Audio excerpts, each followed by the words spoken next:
किसी शायर ने बड़ा खूब कहा है कि तमन्नाओं में उलझाया गया हूं, खिलौने दे के बहलाया गया हूं।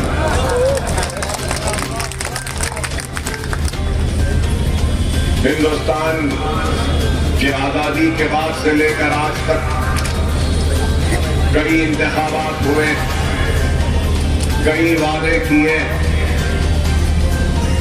और कई तयफुनात दिए गए। बिलखुसूस हिंदुस्तान के मुसलमानों से वादे तो बहुत हुए, लेकिन अफसोस कि कोई वादा वफा ना हो सका। कभी हमने नेहरू का साथ दिया तो कभी हमने लाल बहादुर शास्त्री का साथ दिया,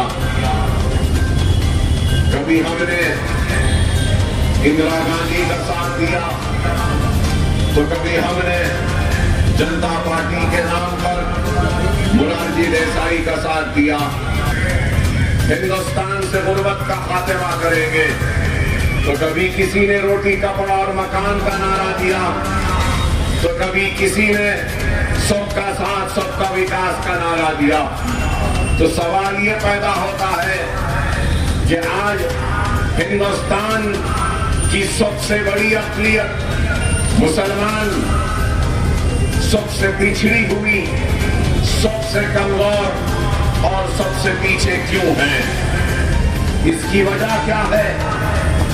मैं बड़े ही मौजरत खाई के साथ माफी चाहते हुए ये बात कहूंगा कि हमारा हाल तो ये हो गया कि हम फुटबॉल की तरह हैं, कभी कोई खेलता है तो कभी कोई खेलता है, कभी इसके पैर में तो कभी उसके पैर में। आखिर हमारा मुस्तकबिल कब ठीक होगा, हमारे हालात कब ठीक होंगे, ये एक सवाल है। और अगर आज हम हिंदुस्तान की सियासी उफ़क़ पर नजर डालेंगे और देखेंगे तो हमको क्या नजर आएगा कि हर तबका, हर समाज, हर किसी की अपनी आवाज है, हर किसी की अपनी सियासी पहचान है।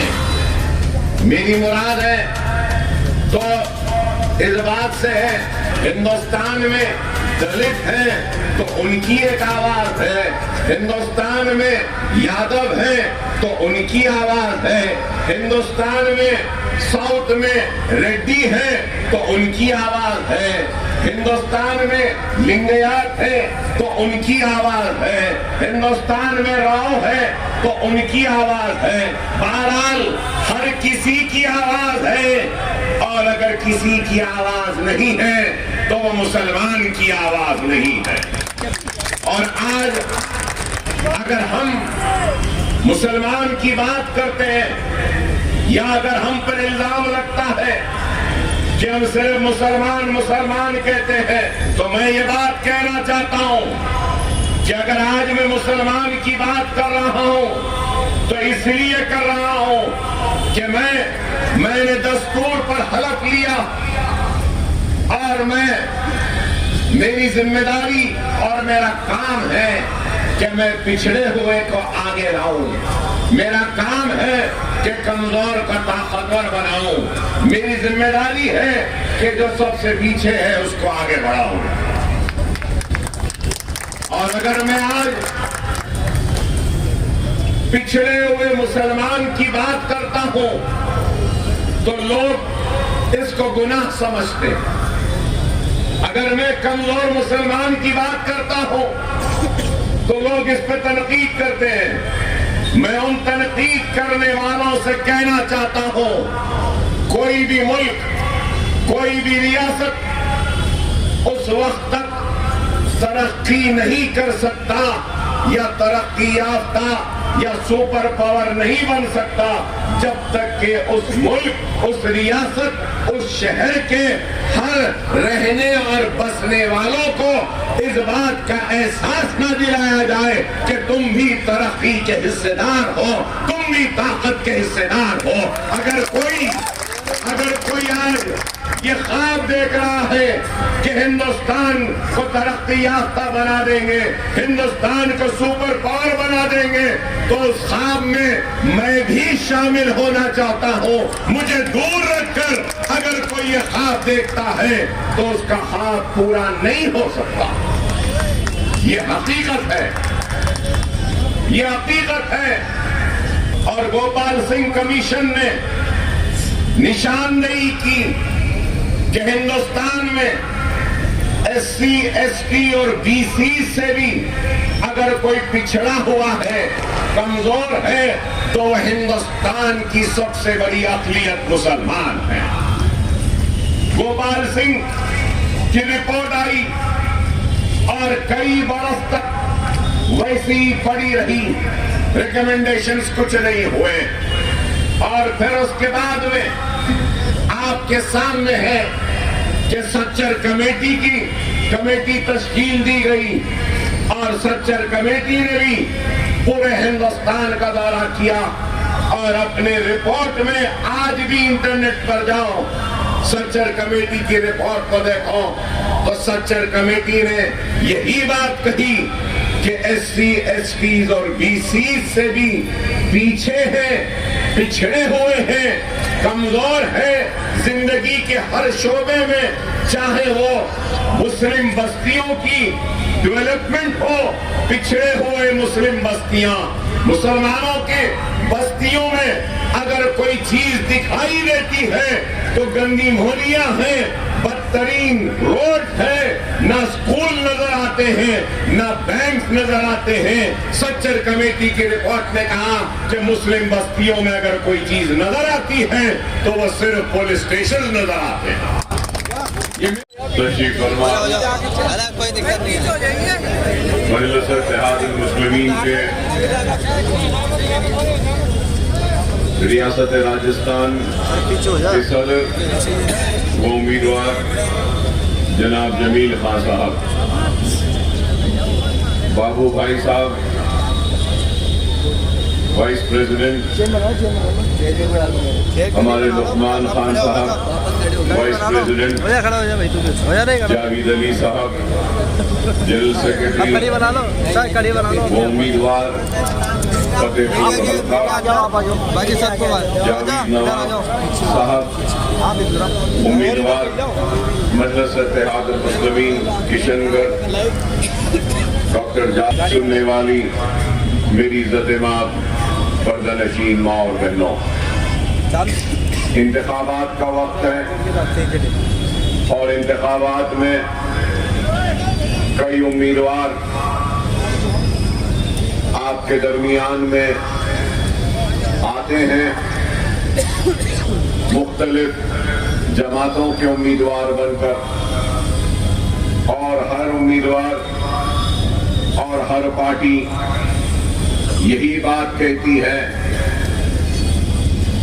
कि हम अच्छे, हमारी पार्टी अच्छी, और फिर हथेली में जन्नत दिखाते हैं, सुनहरी ख्वाब दिखाते हैं, कई वादे करते हैं अपनी खुशहाली के लिए, अपने मुल्क की खुशहाली के लिए, अपनी रियासत की खुशहाली के लिए, नौजवानों के पढ़ाई के मौके अच्छे मिलना कह के और देता है, बीमारी के वक्त सेहत के लिए, अपनी इज्जत के लिए, अपनी आबरू के तहफ़्फ़ुज़ के लिए और अपने बस्तियों में अमन रहे, मोहब्बत रहे, ये सोच कर और देता।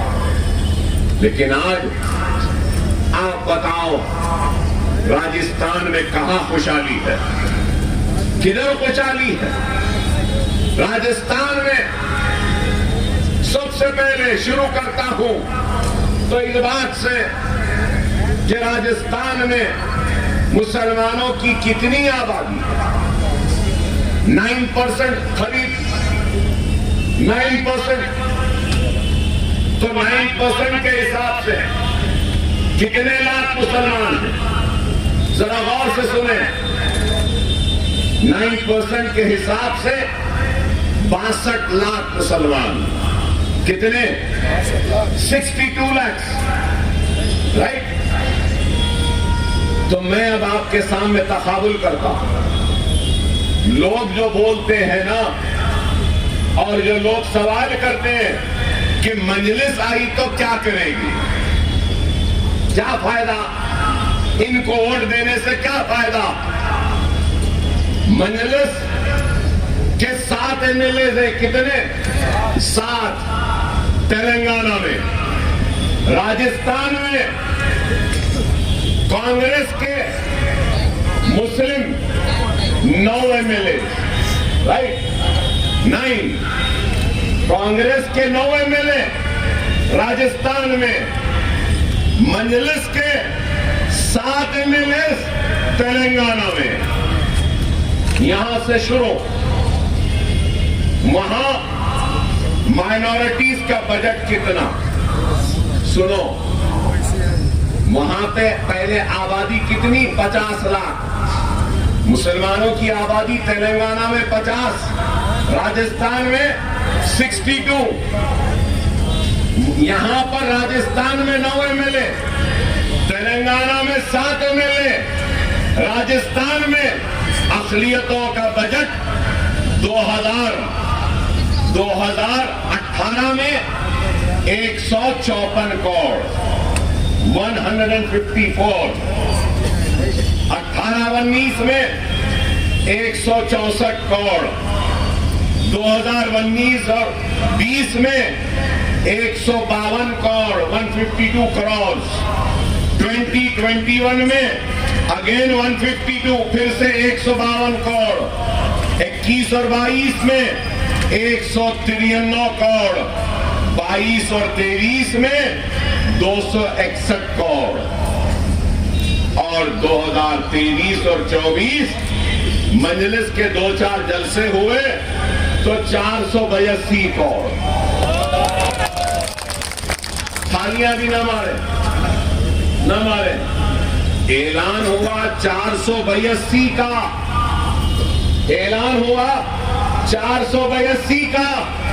आज की तारीख तक गहलोत ने सिर्फ 120 करोड़ रुपया ही रिलीज किया। कितना? ऐलान तो किया था 482 का, रिलीज हुआ सिर्फ 120। अब चलो मैं आपसे बता क्या है आज की तारीख में मेरे रियासत जहां से मैं आया हूं वहां का बजट 52 कितने 52 लाख से मुसलमान 2200 करोड़।